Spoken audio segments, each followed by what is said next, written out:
Assalamualaikum warahmatullahi wabarakatuh. Waalaikumsalam warahmatullahi wabarakatuh. Alhamdulillahi rabbil alamin. Allahumma salli wa sallim wa barik ala Muhammadin sallallahu alaihi wasallam. Sesungguhnya kejayaan, kesuksesan dan kebahagiaan seluruh makhluk Allah Subhanahu wa taala telah tetapkan. Manusia ditetapkan kejayaannya, kebahagiaannya, kesuksesannya ada di dalam agama yang sempurna. Siapa saja yang mengamalkan agama ini secara sempurna, maka dia akan berjaya, dia akan sukses, dan dia akan bahagia di dunia dan di akhirat. Jangan lupa di subscribe dulu ya, di like juga. Karena ini kita baru pemula belajar baru YouTube. Jadi di subscribe dulu, di like, supaya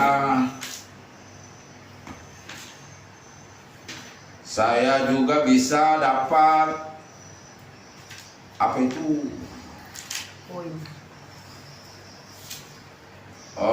1000 subscriber. Ini baru ratusan, jadi di subscribe dulu karena itu gratis, jadi tidak dibayar, tidak dan dibayar. Jadi kisubreke bro. Oke, kita lanjut.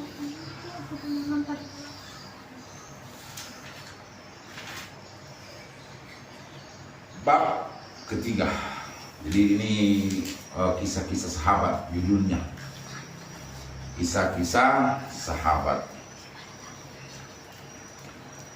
Kesuhudan dan kesederhanaan para sahabat radhiyallahu anhum. Kisah baginda Rasulullah sallallahu alaihi wasallam menolak tawaran gunung-gunung akan dijadikan emas. Baginda Rasulullah sallallahu alaihi wasallam bersabda, "Rabbku, Tuhanku telah menawariku gunung-gunung Makkah akan dijadikan emas." Aku berkata, "Ya Allah, ya Rabb, aku lebih baik suka makan sehari dan lapar pada esok harinya. Jika aku lapar, aku dapat merengek-rengek kepadamu. Jika aku kenyang, aku dapat memujimu dan mensyukuri nikmatmu." Hadis riwayat Tirmizi. Demikianlah kehidupan jiwa yang suci, yang namanya sering kita sebut dan kita juga bangga menjadi umatnya.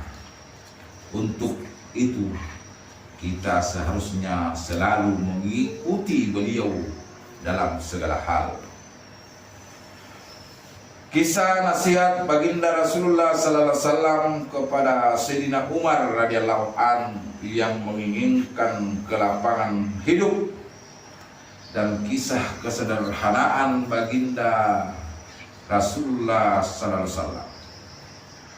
Suatu ketika, disebabkan permintaan nafkah yang sedikit lebih oleh istri-istri baginda Rasulullah sallallahu alaihi wasallam, beliau bersumpah tidak akan mendatangi mereka selama 1 bulan sebagai teguran terhadap mereka.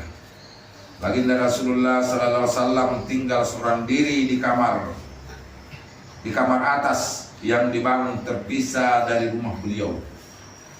Kabar angin telah tersebar di kalangan para sahabat radhiyallahu anhum bahwa baginda Rasulullah sallallahu alaihi wasallam telah menceraikan semua istri-istrinya. Saat itu Sayyidina Umar radhiyallahu an sedang berada di rumah. Ketika ia mendengar berita ini, maka ia segera berlari menuju masjid.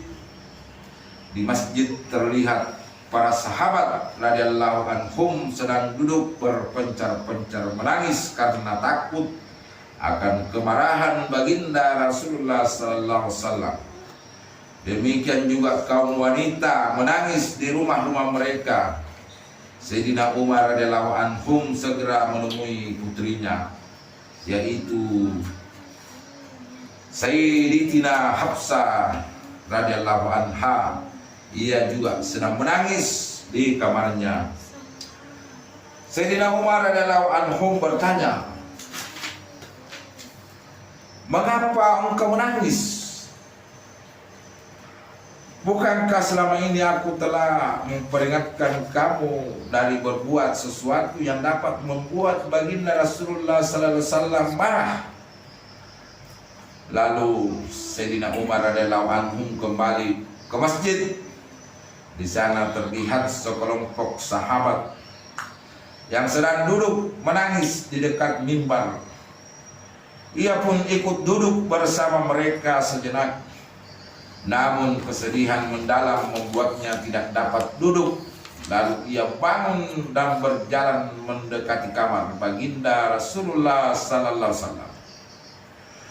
Melalui perantara seorang hamba sahaya, Sayyidina Rabah radhiyallahu anhum yang duduk di tangga kamar baginda Rasulullah sallallahu alaihi wasallam, ia meminta izin untuk masuk.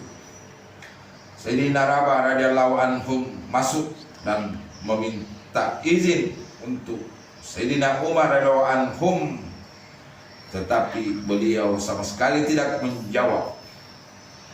Sayyidina Rabah radhiyallahu anhum kembali dan memberitahukan hal ini kepada Sayyidina Umar radhiyallahu anhum.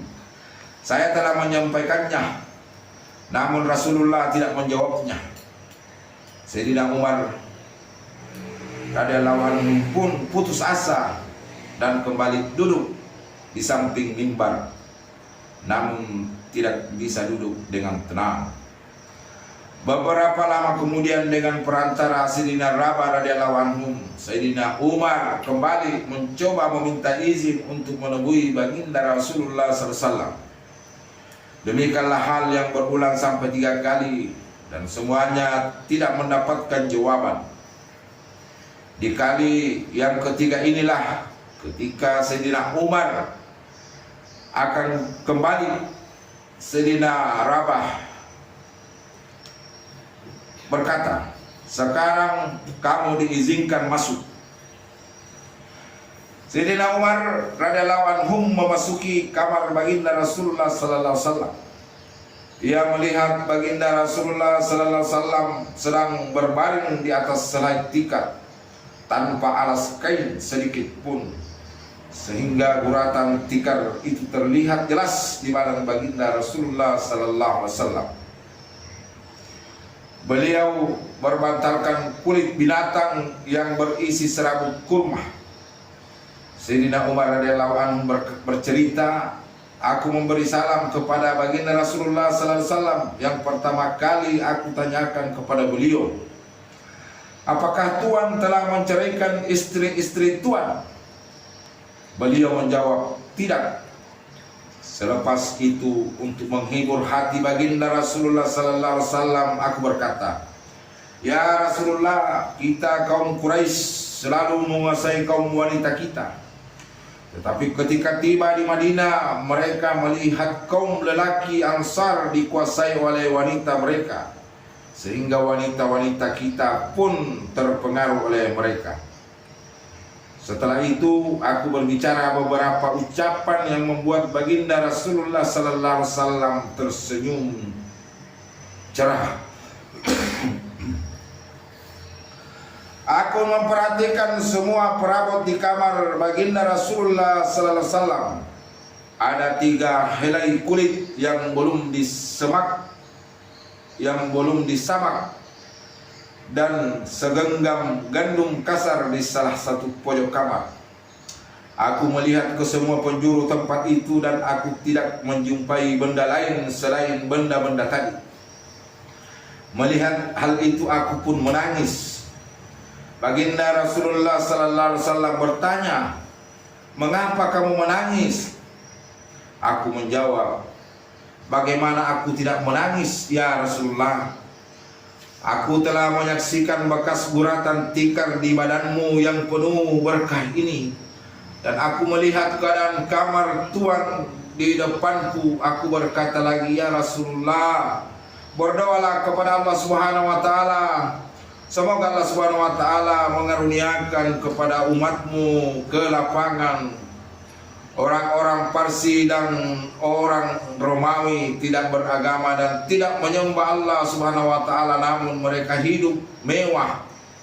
Raja-raja mereka, Kaisar dan Kisra, hidup di taman-taman yang di tengah-tengahnya mengalir anak sungai. Sedangkan Tuhan pesuruh Allah, orang yang sangat istimewa di sisi Allah Subhanahu wa taala, tetapi Tuhan hidup dalam keadaan seperti ini. Ketika aku mengucapkan kata-kata itu, Baginda Rasulullah sallallahu alaihi wasallam sedang bersandar di bantal. Begitu aku selesai berbicara, beliau langsung duduk seraya berkata, wahai Umar, apakah sampai kini engkau masih ragu-ragu? Dengarlah, kelapangan di akhirat nanti jauh lebih baik daripada kelapangan di dunia ini. Orang-orang kafir itu mendapatkan kesenangan dan kemewahan hidup di dunia, sedangkan kita akan memperolehnya di akhirat kelak. Aku berkata, ya Rasulullah, berdoalah kepada Allah Subhanahu wa taala agar Allah Subhanahu wa taala mengampuniku. Aku bersalah. Faidah, baginda Rasulullah sallallahu alaihi wasallam adalah pemimpin dunia dan agama, sekaligus utusan Allah Subhanahu wa taala, tetapi beliau tidur di atas sehelai tikar tanpa dilapisi apapun yang menyebabkan ada guratan di badannya. Kita juga mengetahui keadaan perabot di rumah beliau, tetapi ketika ada orang yang meminta beliau berdoa minta kelapangan, beliau malah memperingatkannya. Seseorang bertanya kepada Sayyidatina Aisyah radhiyallahu anha, bagaimanakah keadaan alas tidur baginda Rasulullah sallallahu alaihi wasallam di rumah? Sayyidatina Aisyah radhiyallahu anha menjawab, alas tidur beliau terbuat dari kulit yang berisi serabut kurma. Sayyidatina Hafsah radhiyallahu anha juga pernah ditanya oleh seseorang, bagaimanakah keadaan alas tidur baginda Rasulullah sallallahu alaihi wasallam di rumah? Jawabnya, sehelai kain kasar yang dilipat dua yang dihamparkan sebagai alas tidur. Baginda Rasulullah sallallahu alaihi wasallam, suatu hari aku pernah melipatkannya. Saya ulangi, bagaimanakah keadaan alas tidur baginda Rasulullah sallallahu alaihi wasallam di rumah? Jawabnya, sehelai kain kasar yang dilipat dua yang dihamparkan sebagai alas tidur baginda Rasulullah sallallahu alaihi wasallam. Suatu hari aku pernah melipatnya menjadi 4 lipatan agar menjadi empuk. Keesokan paginya baginda Rasulullah sallallahu alaihi wasallam bertanya, apa yang telah kamu hamparkan untukku tadi malam? Jawabku, kain yang sama, tetapi aku melipatnya menjadi 4 lipatan.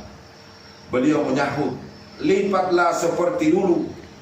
Kenyamanan seperti tadi malam menghalangiku bangun tahajud. Dari kitab Syama'il Tirmizi. Lihatlah keadaan kita sekarang, betapa Allah Subhanahu wa taala telah memberikan kelapangan kepada kita. Kasur kita empuk dan nyaman, namun kita bukannya bersyukur, tetapi malah banyak mengeluh. Kisah-kisah kelaparan Sayyidina Abu Hurairah radhiyallahu anhu. Suatu hari sambil membersihkan hidungnya dengan sapu tangan katun, Sayyidina Abu Hurairah radhiyallahu anhu berbicara sendiri, "Wahai Abu Hurairah, kini engkau membersihkan hidungmu dengan sapu tangan dari kain katun, padahal engkau masih ingat bagaimana engkau dahulu ketika jatuh pingsan di antara mimbar dan kamar baginda Rasulullah sallallahu alaihi wasallam. Orang-orang menyangka engkau telah gila sehingga mereka menginjak lehermu dengan kain mereka, dengan kaki mereka. Sebenarnya engkau tidak gila, tetapi sedang kelaparan." Faidah. Karena kelaparan berhari-hari, Sayyidina Abu Hurairah radhiyallahu anhum sering jatuh pingsan. Orang-orang menyangka ia terserang penyakit gila. Pada masa itu, penyakit gila biasanya disandarkan dengan cara menginjak leher orang yang berpenyakit gila tersebut. Sayyidina Abu Hurairah radhiyallahu anhum termasuk golongan orang yang amat sabar dan qanaah. Ia sering mengalami kelaparan seperti itu berhari-hari. Setelah wafat baginda Rasulullah sallallahu alaihi wasallam dan setelah wafat baginda Rasulullah sallallahu alaihi wasallam,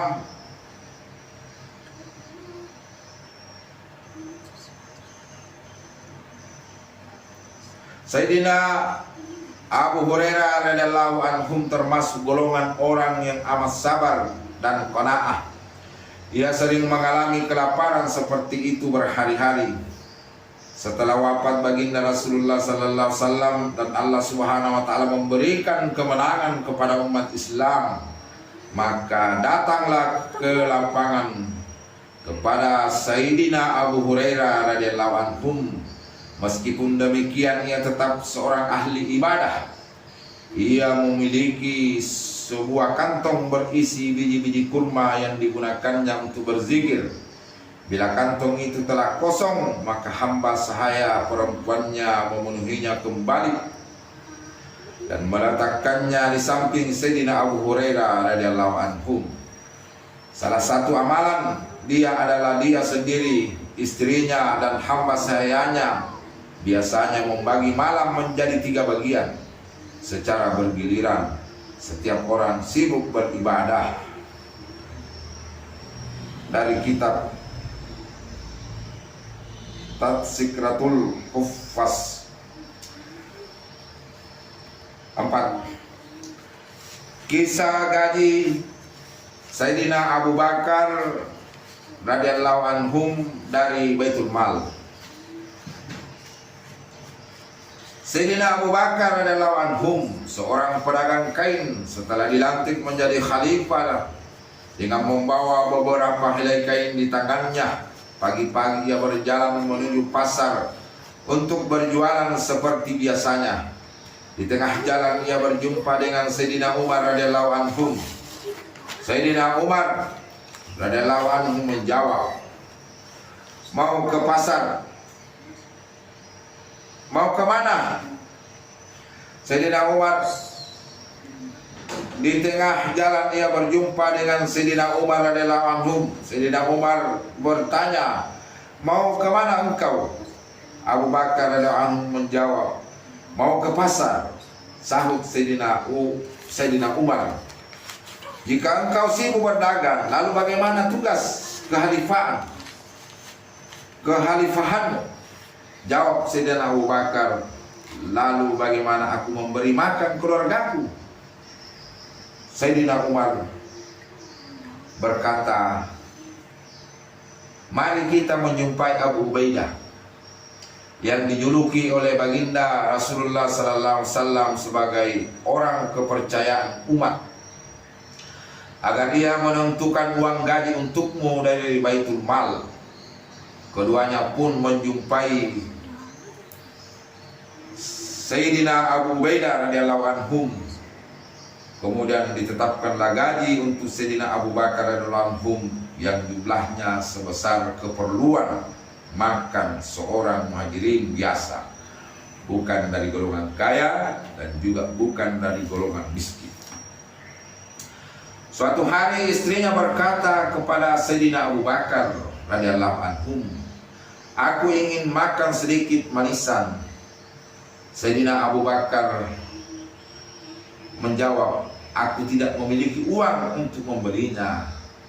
Istrinya berkata, "Aku akan menyisihkan sedikit demi sedikit uang belanja harian, sehingga dalam beberapa hari akan terkumpul sejumlah uang." Sayyidina Abu Bakar radhiyallahu anhu menyetujuinya.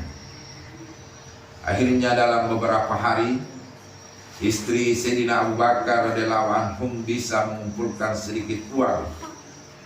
Sayyidina Abu Bakar radhiyallahu anhu berkata, "Tampaknya dari pengalaman ini, uang gaji kita dari Baitul Mal telah melebihi keperluan kita."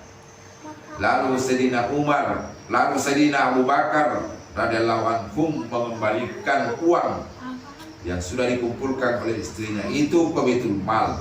Untuk selanjutnya uang gaji Sayyidina Abu Bakar dikurangi sejumlah uang yang dapat disisihkan oleh istrinya tersebut. Sini. Sat dulu. Ya. Ambil itu HP mana? Beda-beda. Faidah, dengar. Jangan main HP dulu. Faidah. Meskipun Sayyidina Abu Bakar radhiyallahu anhum telah menjadi seorang khalifah, pemimpin seluruh umat Islam, dia tetap berdagang seperti sebelumnya. Hasil pekerjaan itu cukup untuk keperluan keluarganya. Hal ini bisa diketahui dari pernyataan dia setelah menjadi khalifah.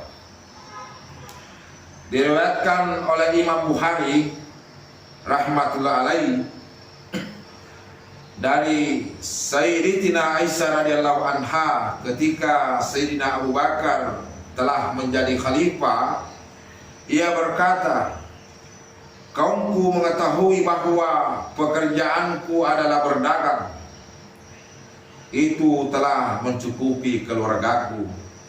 Tetapi karena tugas kekhalifahan, aku disibukkan dengan urusan kaum muslimin, sehingga untuk keperluan keluargaku diambil dari Baitul Mal." Meskipun begitu, ketika Sayyidina Abu Bakar akan meninggal dunia, ia berwasiat kepada Aisyah radhiyallahu anha agar mengembalikan seluruh uang gaji yang telah dikeluarkan untuk dia dari Baitul Mal kepada khalifah yang menggantikan dia. Sayyidina Anas radhiyallahu anhu meriwayatkan bahwa ketika Abu Bakar radhiyallahu anhu meninggal dunia, ia tidak meninggalkan dirham dan dinar. Ia hanya meninggalkan seekor unta perah, sebuah mangkok,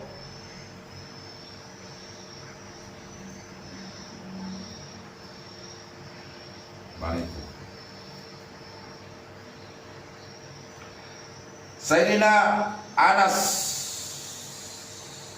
meriwayatkan bahwa ketika Abu Bakar radhiyallahu anhu meninggal dunia, ia tidak meninggalkan dirham dan dinar.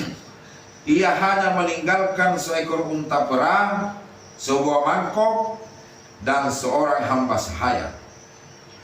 Dalam riwayat yang lain ia berkata, ia telah meninggalkan sehelai selimut dan sehelai kain alas.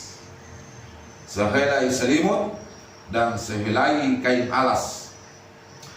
Barang-barang itu telah diserahkan kepada Sayyidina Umar ketika ia menggantikannya sebagai khalifah. Sayyidina Umar radhiyallahu anhu berkata, semoga Allah Subhanahu wa taala mencucuri rahmat kepada Abu Bakar radhiyallahu anhu yang telah membuat letih orang yang ingin mengikutinya. Lanjut lagi kisah gaji Sayyidina Umar dari Baitul Mal.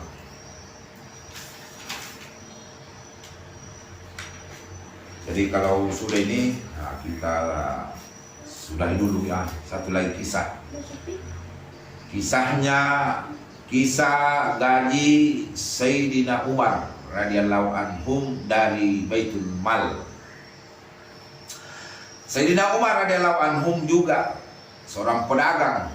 Ketika ia dijadikan khalifah, gajinya diambilkan dari Baitul Mal. Ia mengumpulkan kaum muslimin di Madinah Al-Munawwarah, lalu berkata, "Aku biasa berdagang dan kini kalian telah memberiku kesibukan. Oleh karena itu, bagaimanakah dengan mata pencaharianku?" Orang-orang menyampaikan berbagai usulan pendapat tentang jumlah gaji Sayyidina Umar radhiyallahu anhu. Sedangkan Sayyidina Ali radhiyallahu anhum hanya berdiam diri. Umar radhiyallahu anhum bertanya kepadanya, "Bagaimanakah pendapatmu, wahai Ali?" Sayyidina Ali menjawab, "Ambillah uang sekedar dapat mencukupi keperluanmu dan keluargamu." Sayyidina Umar radhiyallahu anhum sangat menyetujui usulan Sayyidina Ali radhiyallahu anhum dan menerimanya. Maka ditentukanlah uang untuk Sayyidina Umar radhiyallahu anhu. Beberapa lama kemudian, beberapa orang sahabat termasuk Sayyidina Ali, Sayyidina Utsman, Sayyidina Zubair dan Sayyidina Talha radhiyallahu anhum mengusulkan agar uang gaji Umar radhiyallahu anhum ditambah karena kurang mencukupi. Tetapi tidak seorang pun yang berani mengemukakannya secara langsung kepada Umar radhiyallahu anhu. Akhirnya mereka menemui Hafsah radhiyallahu anha, putri Umar radhiyallahu anhum yang juga Ummul Mukminin. Mereka berharap dengan perantaraannya dapat mengajukan usul tersebut kepada Sayyidina Umar tanpa menyebutkan nama-nama mereka.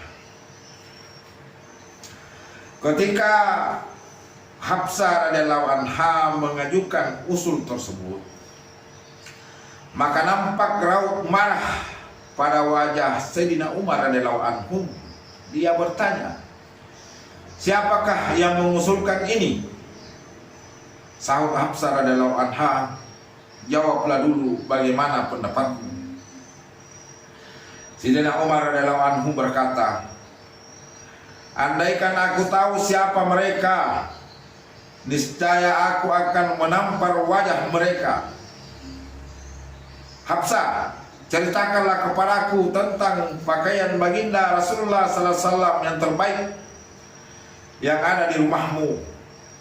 Hafsah radhiyallahu anha menjawab, "Beliau memiliki dua pakaian berwarna kemerahan yang biasa beliau kenakan hari Jumat atau ketika beliau menemui utusan-utusan." Sayyidina Umar radhiyallahu anhu berkata, "Ceritakanlah makanan terlezat yang pernah dimakan oleh baginda Rasulullah sallallahu alaihi wasallam." Jawab Hafsah radhiyallahu anha, "Roti yang terbuat dari tepung kasar dan ketika masih panas diolesi bekas-bekas minyak samin yang terdapat dalam sebuah wadah minyak. Beliau memakannya dengan penuh nikmat dan beliau juga membagi-bagikannya kepada orang lain."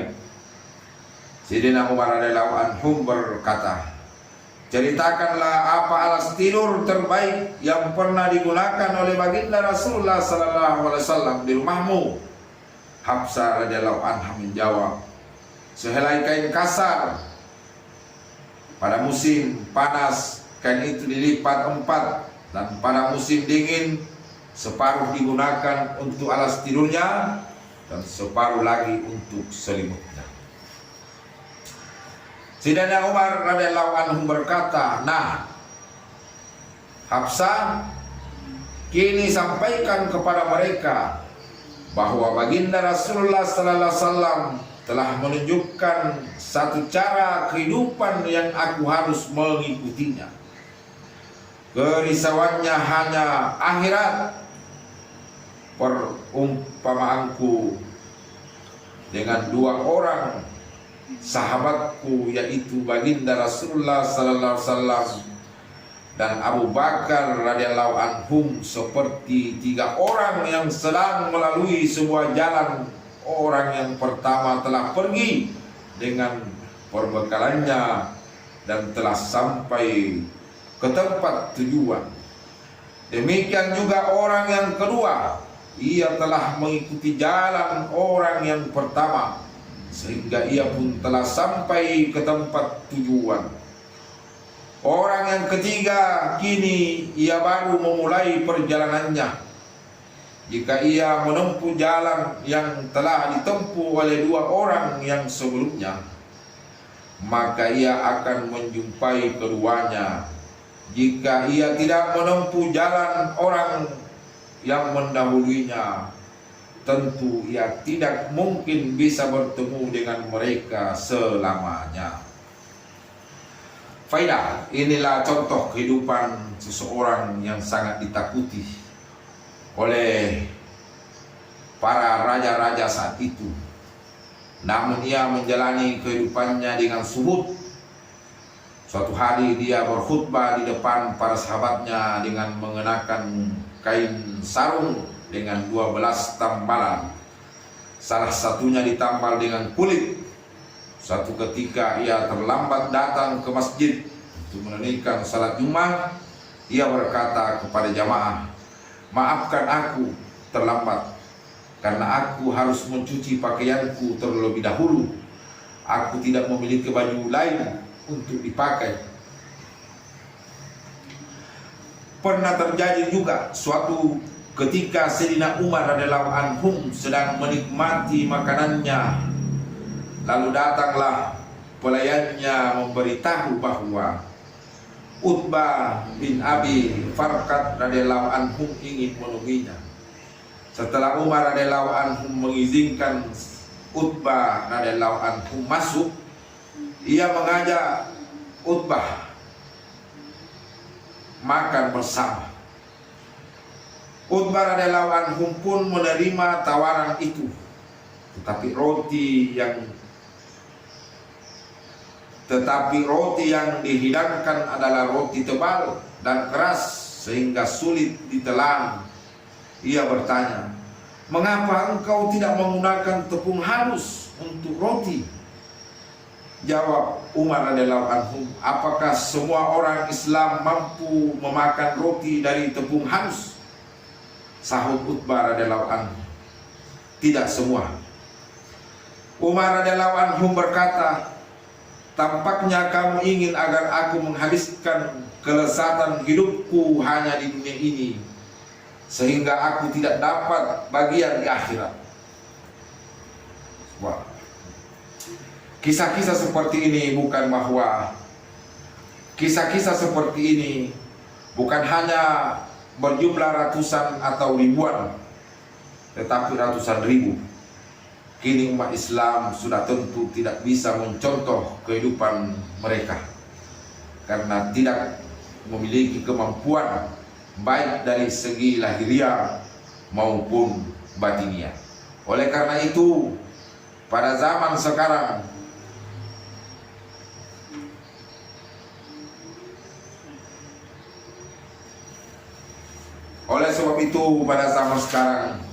kita harus berusaha bagaimana di dalam kehidupan sehari-hari kita bisa kita mencontoh-contoh kehidupan para sahabat sehingga kehidupan kita diridhoi oleh Allah Subhanahu wa taala. Saya kira cukup sekian untuk takdim kita pada hari ini. Kita tutup doa kifaratul majelis. Subhanallahi wa bihamdihi, subhanaka Allahumma wa bihamdika, asyhadu an la ilaha illa anta, astaghfiruka wa atubu ilaik. Wassalamu alaikum warahmatullahi wabarakatuh. Waalaikumsalam warahmatullahi wabarakatuh.